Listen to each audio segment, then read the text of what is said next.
Hi, I'm Nick from Death Cab for Cutie, and if you want to check out some more information about the band that I'm in, Death Cab for Cutie, you can go to intro DE. Yeah, a lot of people have asked, like, why is the song 8 minutes long? I don't understand. How come it can't just be Ben's the singing part of the song? And I think some people miss the sort of, the song itself is kind of obsessive and repetitive. The narrator is thinking about this person, and they're really kind of getting obsessive about him, and they will possess their heart, and they're dreaming about all of these things that could happen. And I like the idea that the beginning of the song is repetitive and obsessive, like the narrator, like the lyric is, and it sets up that kind of creepy sort of thing that the lyrics, I think, really capture. And that's why I think it needs to be 8 minutes long. Like conceptually, it needs to be 8 minutes long.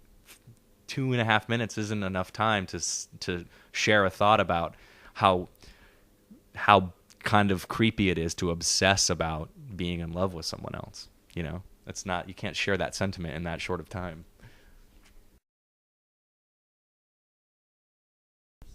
That's a great question. Like, what's next for our career and things like that. I mean, we'll be on tour all the way through next year on this album, playing shows and things like that. But I don't know what's next. I mean, we've asked ourselves a lot of those questions, like, what kind of band are we going to be? And,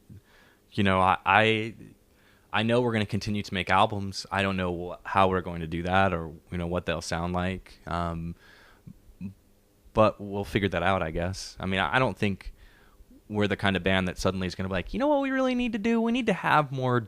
We need to have a DJ in the band. We need to have more scratching. Let's put that. You know what I mean? We're not going to do anything that weird. I mean, I really feel like it's kind of more about what it's always been about. It's just, sharing our music, playing shows, and, I eventually there'll probably be less people that are interested in what we're doing as we get older. Like, every band has like a bell-shaped curve to their career where they're not so popular, very popular, and then not so popular again. And that'll happen to us eventually if we're around long enough. I'm not sure what it's going to look like when it's all said and done. Maybe that's a better question to ask me when I'm like 60. Then I can look back and I'll be like, well, let me tell you about what it was like to be in this band. I don't know right now. It's kind of weird.